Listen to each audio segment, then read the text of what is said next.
Hey, what's going on, folks? This is Pete with Backdraft. We are going to do a review on this beautiful piece of modern engineering.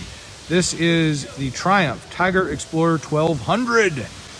Now, what's cool about this bike, and I had a 2014 one for about 2 years, put about 5,000 miles on it.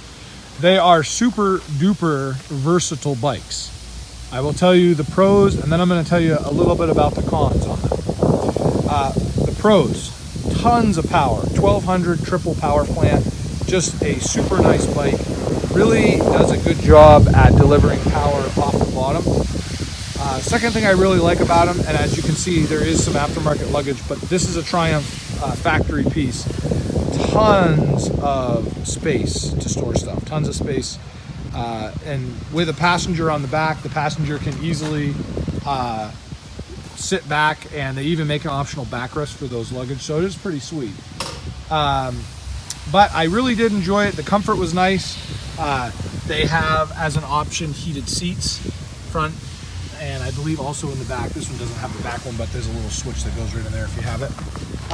The other thing I really like about it too is the fact that with a little bit of an aggressive tire, they handle dirt roads and bumpy roads really well. Couple cons to it. Now, this isn't a con for me because I'm 6'4", but I do have to say that the riding stance is rather high, so if you're short, you could have a problem for sure. Second thing that I don't like about them is they're super top heavy. So when you're on it, it seems like it wobbles a little bit back and forth, and that is just due to the really top heavy situation. But besides for that, they're really a nice bike to ride, and as long as you keep your feet under on the tar, on both feet on the tar at the same time when you're disembarking from your journey, won't have a problem. Now, coincidentally, they do have some really cool features on these. For instance, this is a single-sided swing arm, so servicing the rear tire is wicked fast, wicked easy. They also come with a factory center stand, so that is kind of nice, especially if you're on hot tar or dirt and you want to stabilize the bike a little bit better. Triumph has a litany of aftermarket accessories, such as a aluminum skid pan. This has the side crash bars. It's also got a different windshield on it, a little bit better. Windshield's completely adjustable right from the factory, so you don't even need any tools for it. Toolless adjustment. Basically just unwind this nut and the windshield will pivot up and down. Heated hand grips and fog lights, another nice feature. Those are activated right here. And all of these bikes, to the best of my knowledge, come with factory cruise control. Now, this isn't a Goldwing, okay? Not that there's anything wrong with that, but it is a adventure bike. I will tell you, on the long rides, it is super nice to have cruise control, and the cruise control is easily deactivated by just hitting the throttle in the opposite direction. There's like to roll on, but there's a little bit of a bump here that allows you to deactivate. So I really do like the cruise control. I found myself getting really used to it. Another plus to this bike is the adjustability of the suspension.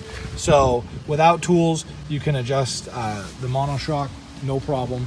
With tools, the front forks are adjustable.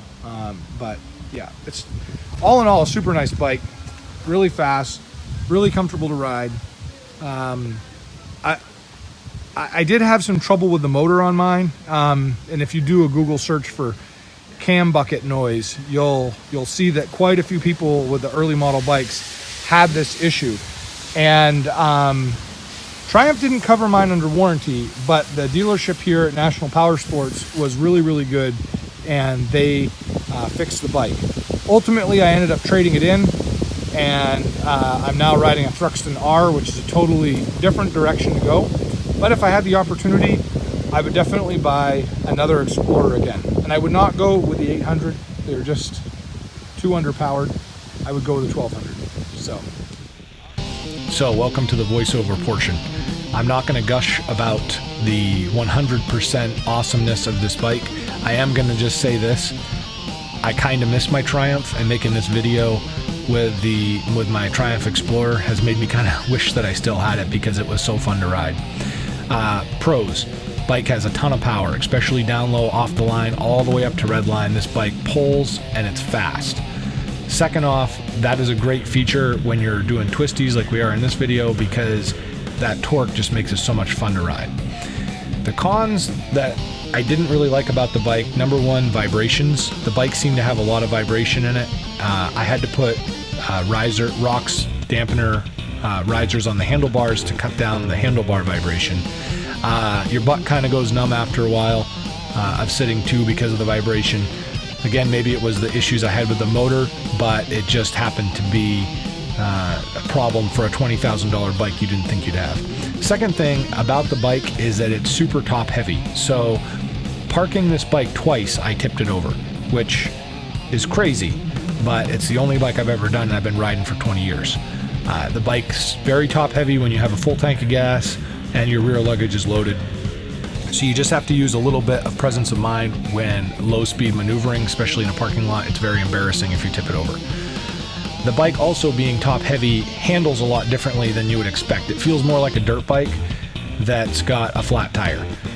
If you're coming off of a road bike, then it's going to take you a little bit to get used to the handling, but once you do, you're going to be fine, and you're actually going to really enjoy the ride. If you're coming from another adventure bike, well, then you know that this is the way these bikes handle. Would I take this bike off-road up a single track dirt road?